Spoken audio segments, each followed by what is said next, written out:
I'm SaltWire weather specialist Allister Aalders with the latest on Hurricane Lee, which will be impacting the weather across Atlantic Canada as we go through the upcoming weekend. Here's the satellite imagery of Lee, which is quite poorly organized now. It's been weakened to a Category 1 hurricane, and you can see the center of the storm is to the southwest of Bermuda early this afternoon. And as we take a look at the latest track from the National Hurricane Center, it will continue to move northward as a Category 1 hurricane through Friday, approaching the Gulf of Maine on Saturday. But the big change today compared to when I spoke to you yesterday is that we have observed a shift back over towards the east. So it looks like Lee will make landfall over the southwestern tip of Nova Scotia, likely on Saturday evening or the very early hours of Sunday morning as a tropical storm. This will also become post-tropical during that time. And then the center slowly moves off towards the northeast as we head into early next week. But that cone of uncertainty still spans from near Halifax to southeastern Maine.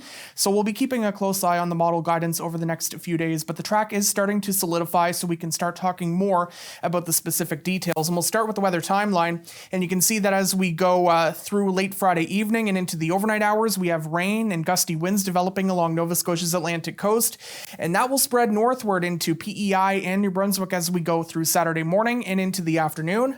We'll also see some showers developing for southern Newfoundland, and those will spread for central and western regions as we go later Saturday and into Sunday.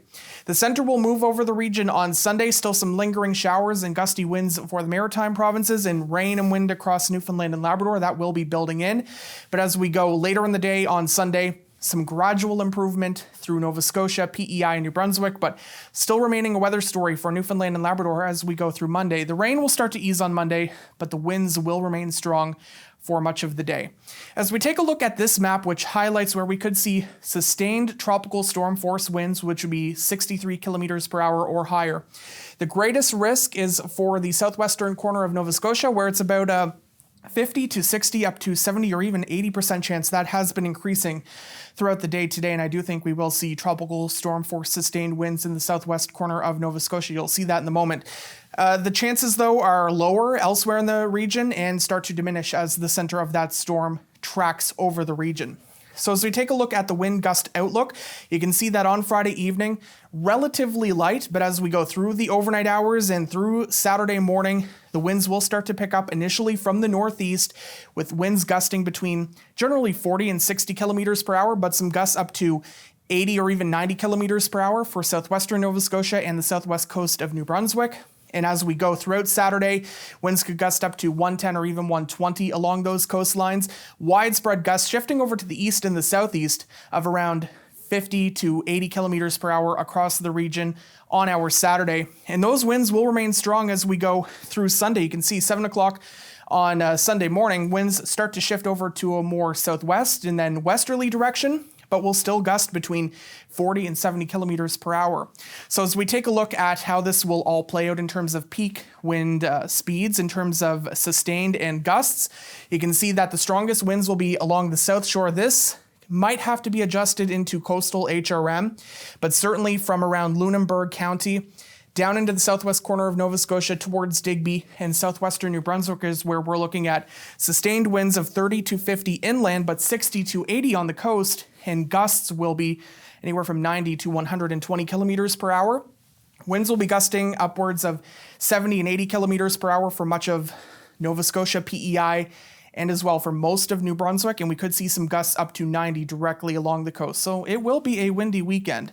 The winds for Newfoundland will start to build in as we go through Sunday. You can see winds generally in the range of 40 to 70 kilometers per hour from the south, and then becoming more westerly as that storm passes through. Not a significant weather event overall for Newfoundland and Labrador, but as we take a look at how this will play out, you can see across the island sustained 30 to 50 for peak sustained winds, with gusts of 50 to 70, maybe even 80 kilometers per hour, and a bit lighter for Labrador. Now, in terms of the rainfall forecast, the heaviest rain will be along and left of the track. So with the latest shift further east, it looks like from southwestern New Brunswick through central regions to the northeast, where we could see 50 to 100 millimeters of rain with locally higher amounts. The southwestern corner of Nova Scotia also looking at the potential for 50 to 100 plus millimeters, but the rest of the region overall is looking at a general 10 to 30 millimeters of rain, but because we could see embedded downpours and thunderstorms, local amounts of 30 to 60 millimeters are possible. and not a whole lot of rain for Newfoundland and Labrador for the most part. The greatest shot at possibly 30 to 50 millimeters of rain will be over the western half of Newfoundland.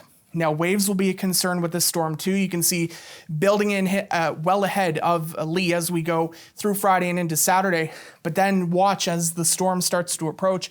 We're looking at wave heights of possibly 6 to 12 meters along the Atlantic coast of Nova Scotia, particularly along the south shore, and as well for possibly southwestern New Brunswick. So we need to keep a close eye on that. Wave heights around PEI, generally 1 to 3 meters, and 3 to 5 meter waves along the south coast of Newfoundland. But as that storm crosses and passes, wave heights will gradually diminish. However, along the Atlantic and Fundy coast of Nova Scotia, we do have to keep a very close eye for storm surge, how it could coincide with tide times as we go through Saturday. So keeping an eye on that. Just a recap of kind of everything I just explained. Peak winds across the region, 50 to 90 kilometers per hour. The strongest winds, though, in western Nova Scotia and southwestern New Brunswick, where we could see gusts of 90 to 120 kilometers per hour. Rainfall of 50 to 100 plus millimeters for much of New Brunswick, and a heavy rain threat as well for the western half of Nova Scotia. Storm surge threat for the Atlantic and Fundy coast of Nova Scotia. We could be looking at 6 to 12 meter waves. We will nail that down as we go through tomorrow. And it will be an impactful storm. I know a lot of people are thinking, well, we do get weather events where, winds gust up to 70 or 80, but this will be a long duration wind event. The trees are still in full leaf, and we had a lot of rain over the last 3 months, so there will be a greater opportunity that these trees damage or uproot themselves. So we have to be cautious of that and how that could lead to power outages. And of course, any heavy rainfall could also cause localized and flash flooding. Storm surge also could cause coastal damage too. So there's a lot to keep an eye on. We will continue to watch it here at SaltWire. The latest on Hurricane Lee can be found on our website, saltwire.com.